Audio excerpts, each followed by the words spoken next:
you got to be able to shift things. You got to be able to be quick on your feet. And I always say nothing ever happens, to you, it happens for you. And you have to look back on it and say, wow, look at that. That's why that happened. And, if you have an abundant mindset, and that's how I'm like, if I have any superpower, it's the psychosis of thinking everything's always going to be all right, because it always is. You're asking yourself, why am I doing this? Smart people would know how to use all these different tools. They start with something small. You'll never get your entire organization if you don't pull off operations. Don't give up. It can be as small as that. I think you guys are going to have our last debate. What is going on, everybody? Welcome to the Delegate That podcast, where we discuss the art and science of delegation, business management, and leadership. I am your host, 𝗟𝗶𝘀𝗃𝗃, and today I'm looking forward to a conversation with Jeff Donatello, Dr. Jeff Donatello. Man, we just talked to that. I should say doctor beforehand because it's going to sound better. And then I hit the record button and forget to say it right off the bat. What a deal. Jeff, if you can, please go ahead and introduce yourself and tell us about your businesses. Yeah. I'm Jeff Donatello. Only you and my mom say doctor, so that's cool. At this point, I am a B2B, business-to-business person instead of B2C. I was a chiropractor for 20 years, and so I dealt with patients and that whole world. And I was also a functional medicine specialist and a clinical nutritionist. So what happened was, though, I ended up owning a business called Center for Wellbeing with my lovely wife, who is a marketing expert, and that kind of took off. We had 4 practices around New England, mainly weight loss. We had health coaches, 10 health coaches, 5 nurse practitioners that dealt with natural weight loss, and it was amazing. It was a great practice. And then this peptide came in, and GLP-1 came in, and maybe people know by the name of Ozempic and Wegovy, and people, instead of taking the time to learn how to really lose their weight, they injected nationally, and it plummeted our business. But not to confuse people, I had Center for Wellbeing, and then I have Donatello Regenerative Services, and that's where we've been doing both concurrently for years. The regenerative services focuses on working with stem cell therapy and different biologics. So now, instead of having we let go of 26 W-2 employees last year. I converted over to about 60 1099s that work for me. And it's been lovely. It's been amazing. We were deeply involved in EOS for a long time. We built our business model up. We had a great org chart, and then that's all gone. So no patients, no employees, just 1099s that come and go. And out of that, we can talk more again. If you have 60, there's going to be 3 or 4 rock stars, and you focus on those people. So that's kind of where I'm coming from. Every person on your team is wired differently. Some thrive with structure. Others drive results through autonomy. Some process information fast and move on. Others need depth before they decide. And when the wrong person is in the wrong seat, not because of skill, but because of how someone is built, performance suffers, and no one knows why. Zentrix Insights maps exactly that. Behavioral patterns, cognitive style, and natural work preferences are all visible in 15 minutes. So you stop guessing who should own what and start putting the right people in the right seats. Because the best teams are not just talented, they are well placed. Visit ZentrixInsights.com. Fantastic. Yeah, that would have been a bit of a crazy time. How did you kind of look at the shift of your business? Like GLP-1s come in, you're full focused on this. You've got all 4 practices open. You're excited about it. You guys are doing great. And then all of a sudden the world changes a little bit. Like how did you manage the transition from that? It doesn't all of a sudden change. My job is to look ahead. I saw the play of the Titanic this summer, and he didn't. He was just looking straight ahead. He wasn't looking ahead at the icebergs. And my job is to look ahead.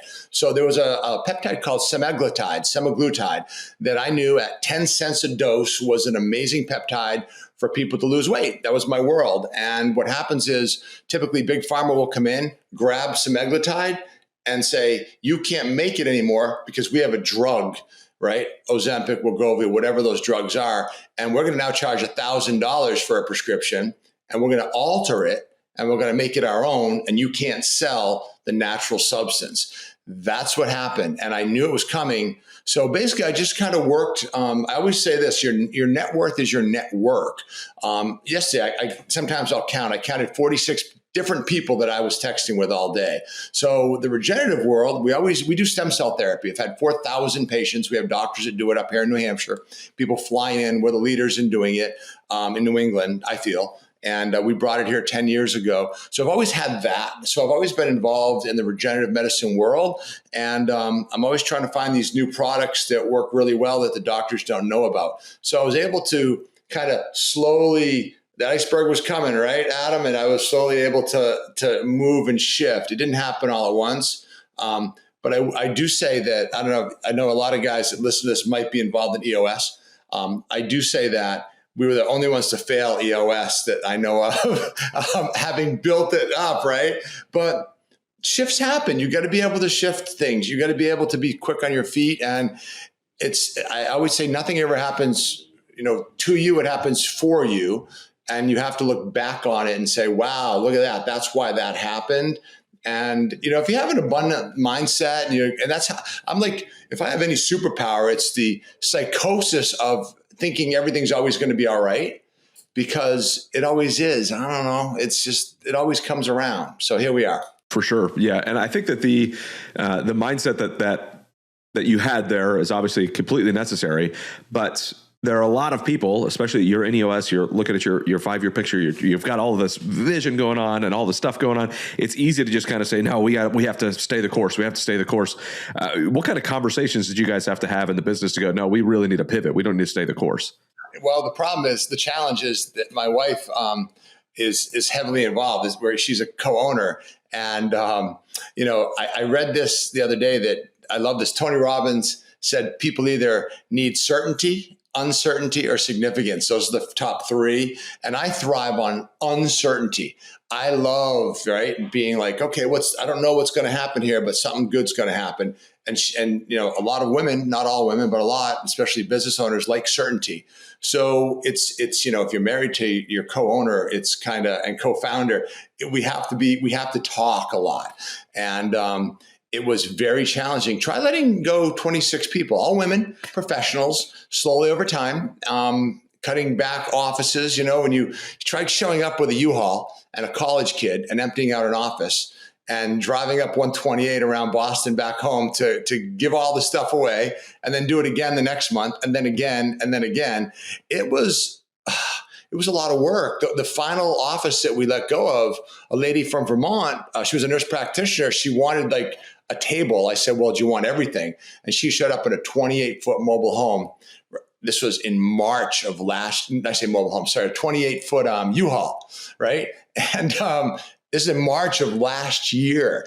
And she and her family and I, in a probably 5-degree day with high winds in March, emptied the whole office into her U-Haul. And bye-bye, there goes my whole world. Bye. And we're out of there. And now we go. So it's, that's why I say this, and I wasn't worried. I was just like, this is cool. What's next? Because we had the stem cell therapy. We had some really cool things. And if anybody can take anything away from this, is the reason I sleep well at night is I always try to have multiple silos, multiple lines of business. So if one falls apart, you got another one. So. Absolutely. And if you, and knowing, I think that you would have probably ended up losing even more money if you just stuck it out, tried to make it through.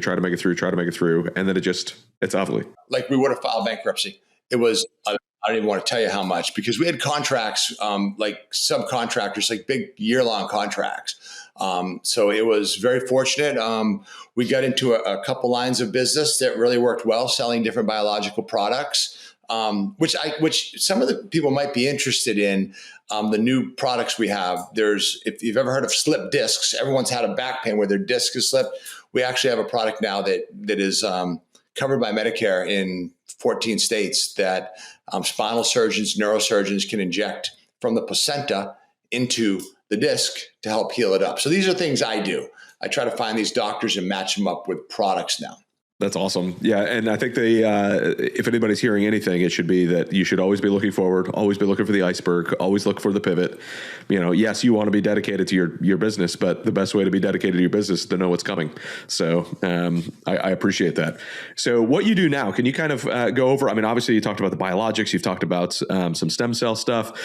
So if you've let go of those, but you've increased now the amount of people that you're kind of overseeing, they're all 1099s, they're not W-2 employees, but what does it look like for you now? So I'll go to conferences. I just went to a conference in Vegas, interact with people, talk, present, try to find like-minded people that are in the know, that are looking for people to carry products. So, for example, I just got off the phone with a guy that I haven't seen in 10 years that is parallel to what I do. And I introduced him to a new product that he's going to carry. And the information that I gave him, he wouldn't have gotten anywhere else. I don't make a dime off that guy, but it's a small world, right? This regenerative medicine stem cell world. So to answer your question, I think really what I'm trying to do is find people that are good salespeople, the 1099s, that are used to selling to certain doctors that are in that world, because that's how it works. The doctors don't know what's coming. They're just focused on, right, heads down. And a lot of doctors are left brain, analytical, super smart in high school, medical doctors, right? They're the guys that you should be a doctor. And then they get into the world and the insurance companies just squeeze them. And they're making, let's say they're making $400,000 or $500,000, and their lifestyle is set up for that. And the average person listening to this would go, "Oh, too bad." Well, they set up a lifestyle for $400,000, $500,000, $600,000, right? With 2 houses, kids in private school. And all of a sudden overnight, Medicare says, we're cutting back what we're reimbursing by 8%. And they did that last year. 8% gone. And then they don't cover other products and they squeeze you. So these docs are all looking for different ways to increase their income and help patients with this whole new world of regenerative biologics, stem cells, that my job is to explain this to them and get them paid, is pretty much what it is. So now you're partnering with then these 60 1099s that are all either doctors or their own offices and different things, and you're kind of providing the tip of the spear type of regenerative medicine for these folks, or regenerative agents for these folks, right? Let's go back. Nope. So the 1099s are salespeople. Oh, touche. You said that. You told me that. My apologies. Sell it to doctors, but the trick is to really find driven salespeople, and it's my best one right now is a massage therapist that used to work for me 20 years ago that has a rockin' practice in New Hampshire. She's the best massage therapist, and she's tired of what she's doing. And I got to be careful. I will not say her name, but she's great. And she is just taking that structured model of running a business, and now she's running this whole line product that we're using. And so what I try to do, I tell everybody, the 1099 people, I'll put as much energy into you as you put into me. And they're like, out of the 60 last year, the vast majority of what we did income wise was probably from like 5. And the other ones floated. They just, I don't know. So it's great. They're not employees. I just, whatever, just, bye. They just disappear. And so that's, it's a real fun model. I can be, I was just in Anguilla for 2 weeks on the beach, and, I wake up and I use my phone and oh yeah, okay, a few texts, and I shut it off. And it's a great way to live at this point. So what sort of systems do you have in place to kind of manage those? Because obviously the 80-20 principle kind of goes out there oftentimes, and you're looking more at like 90-10 from what your numbers are saying with 60 people, and then you have 5 or 6 rock stars, right? 10% of them are crushing it. How do you make sure that you're pouring into these people well enough that they're keeping everything fed, that they're doing all the stuff? Like, what sort of systems do you have in place to keep track of these 60 people or really the top 10? It's really basic, right? They can get on my calendar. I text them, we talk. It's just like your friends. It's just staying in touch. And then we have marketing material that they get, we have a portal that they can go for their marketing material to teach the doctors. There's my dog as we talk. To teach the doctors. So our big thing is my stepson runs the marketing department. So actually I do have a W-2 employee. He's the one. It's my wife's son. He's great, right out of college, Colin. And super analytical, does the marketing. We shot some video yesterday. He came up with some great ideas. So really, it's just the systems are real simple. They know how to do orders, and they know how to place orders, and they know how to communicate. It's just communication. So it's a lot different than what we used to have.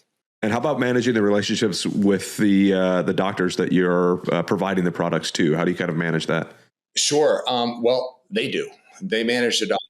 They do, which is great. I don't manage the doctors. I have our own. So I have our own that works with us.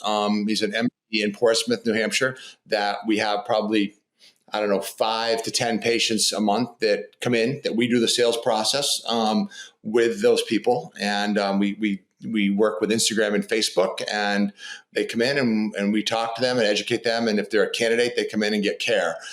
So we take all that, and our doctor, all he does the work, and he's extremely skilled at it. But we do doctors don't want to talk to the patients on the phone for half an hour about themselves and their knee, right? They don't want to.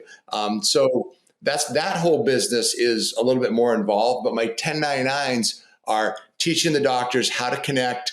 They connect. And then they make the sales, and we pay them. It's pretty simple. So if you were to talk to some of these folks, not everybody, if anybody listening to this is going to be in regenerative medicine, there may be one or two, right? But the principles of keeping your eyes on the horizon make sense no matter what business you're in. How would you guide somebody in making sure that their eyes are not so focused on their business that they miss that big iceberg coming towards them? Because you were able to see the iceberg, make a solid pivot, and realize, boy, this is how I can actually still bring in capital. This is how I can still make a difference in the world. This is how I can still help impact patients. But a lot of other people may not be able to have that eyesight. So how would you recommend people do that?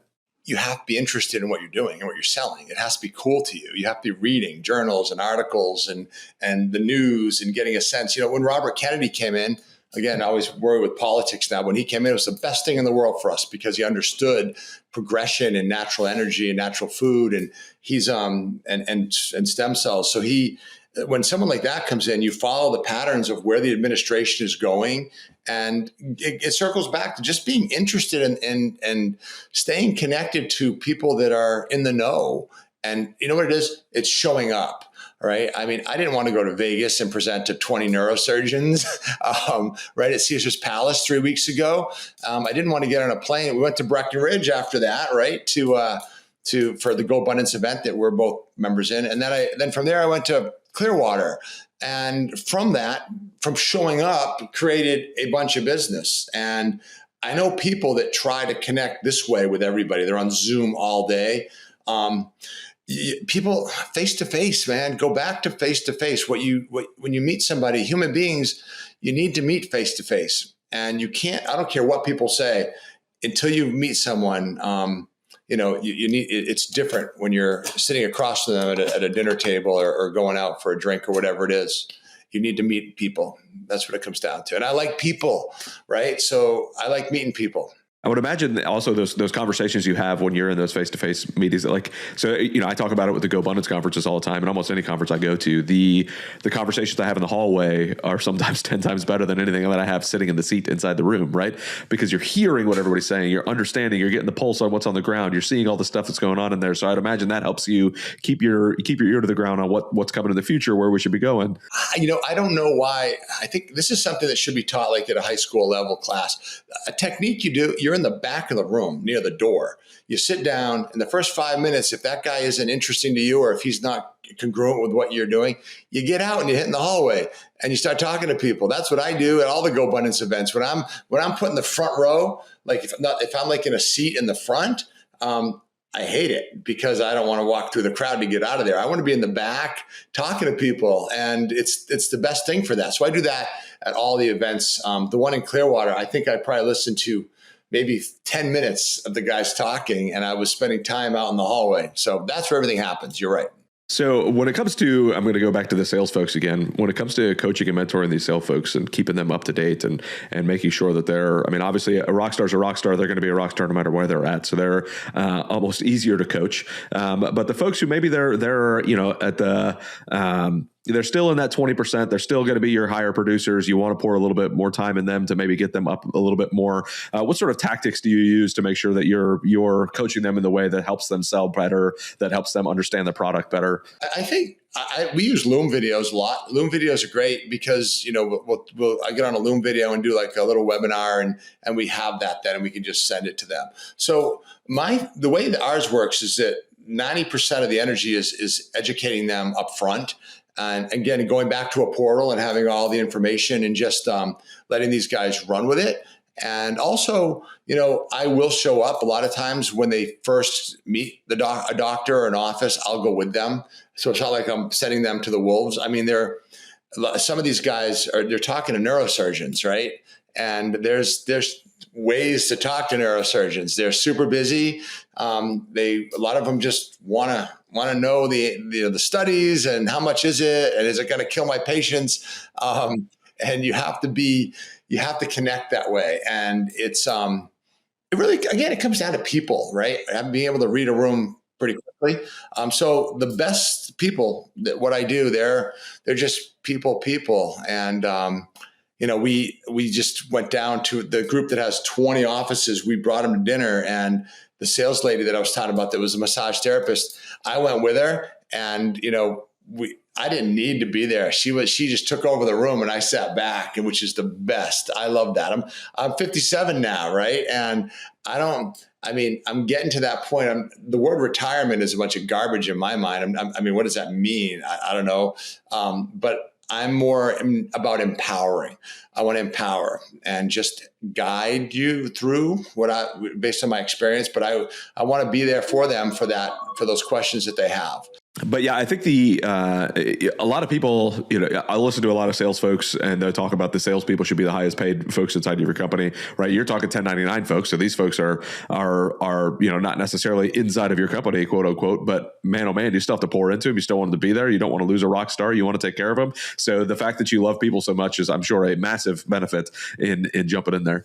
Sure. And you're only going to lose them. You have a product that they're selling, and they're going to sell it as long as that product works and is reimbursed. And then, so the technique will always be for me to let them know that if they stick with me, I'm going to have another product for them to sell, because every doctor that you talk to, they always say, what else you got? What else you got? What else you got? They want to have like one guy that supplies everything. And we need to have a war chest of different products as salespeople in that industry that are similar parallel products that we can now sell when one isn't reimbursed or there's a better product. So that's my job, is to stay in the know and feed that knowledge down to the people, the boots on the ground. That's pretty much what I do. Awesome. So what advice would you give for actually structuring some of this stuff, whether it's business-wise, like the actual, the nuts and bolts behind the scenes? How do you structure some of these things? How do you make sure that your compliance is all up to date and all this? I mean, there's so much background that you'd have to be, especially I would imagine in the medical world, that you've got to be like super on top of. Yeah.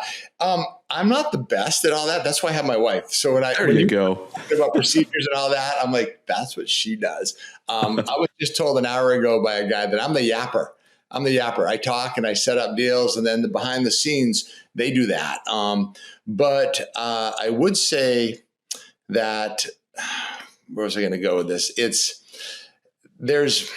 When it comes to compliance, you definitely, from our standpoint, we definitely want to make sure that we work with lawyers and that we have everything documented, and that we just do everything right. And you don't want to, you don't want to use ChatGPT instead of a lawyer. All right. I just, in Breckenridge, again, at the 𝗺𝗷 event that we went to, that we're alluding to, there was one of the members was a lawyer, and he was talking about how, don't think that ChatGPT is going to replace a lawyer, right, in contract negotiation. Just don't.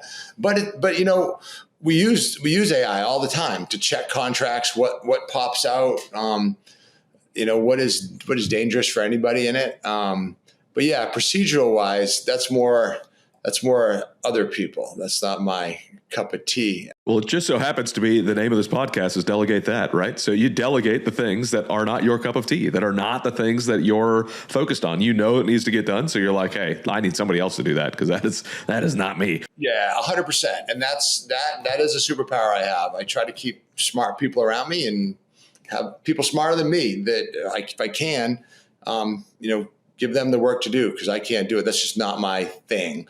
But again, if you're married to the person, you'll be very careful with that. So for sure. I was talking with somebody, and I'll probably butcher the way he said it basically, but he was like the founder of the company. And he said, what I want to do is build a company where I am just the average of intelligence, the average, like I'm just your basic guy that I've hired all these people around me who know exactly what to do. They're super smart. They're crushing it in all the stuff that they're specified in. And I just kind of have to make sure, manage the madness type of thing, and that's. Yeah. Know thyself, right? Know your skill set and take ego out of it and don't micromanage. That's everything right there. Find good people, let them do the work, train them up front, and then just go with it. And I think that's been our success is just, people want autonomy. They want to be able to run their own. No one wants to be micromanaged. So, but I'm just there to support and help. And I think we've done a good job with that. And it's fun because there's no like today I have literally 2 meetings, that'll be 5 minutes. That's my schedule today. It's Friday, which is great. I don't know the difference. Monday and Friday have more stuff going on a little bit, but I don't, the days of the week now without having patience, and an office and level 10 meetings, EOS meetings, it's just a much more relaxed way to live your life, which is fun. I love it. And it took you a lot of work to get there, but you're there and you're set up nicely. So it's a good spot to be. We keep pushing. I don't know. We'll see talk to me next week, Adam. Let's see. Yeah, no kidding. Right. Yeah. It changes that fast. It does change that fast. Well, Dr. Jeff Donatello, it has been awesome chatting with you a little bit, getting to know you, how the system's working in the background. In full transparency, I had a conversation with Jeff yesterday about my complete and utter brokenness. So I will be continuing to chat with you some more about all of this to try to learn a little bit more, understand a little bit more. If anybody else is in that same boat, maybe they want to learn a little bit more about your biologics, how it all works, or maybe they just kind of want to learn a little bit more from you on the business side. What is the best way for folks to reach out to you, sir? Yeah, I think if you go to 𝗟𝗶𝘀𝗁.com, 𝗟𝗶𝘀𝗁, FORWELL, 𝗟𝗶𝘀𝗁.com, you can find it. Or if you Google me, I'm all over the internet. And I do want to say one more thing. This is, we have to say go Patriots, right? Because this is right before the Super Bowl. So if you're listening to this afterwards, then hopefully they were Super Bowl champions. Yes. Hopefully maybe I'll get another signed helmet to add up here if something happens. So we'll see how it all goes. Because I'm up in New Hampshire. I don't know if I said that. So we're in New England. Yeah. So here we are. For sure. Yes. And New England has always been at my heart from day of birth, really. So, it is what it is. Whether they were good or whether they were bad, I'm always there. So time will tell how this one goes in a couple of days. So, Jeff, thank you so very much for jumping on. I greatly appreciate it. Everybody listening, obviously staying in touch with what is happening in your business, staying in touch with what's happening on the horizon is something that you guys should all be paying attention to. Dr. Donatello was obviously one of those that was on the edge of that, understanding where it was going. So please make sure you're doing the same thing. If there's anything Dr. Donatello could do for you on the medical side, please reach out to him. It was centerforwell.com. Thank you again, Jeff, for jumping on. Thank you, everybody, for listening, and we'll see you all on the next show. Thank you, Adam.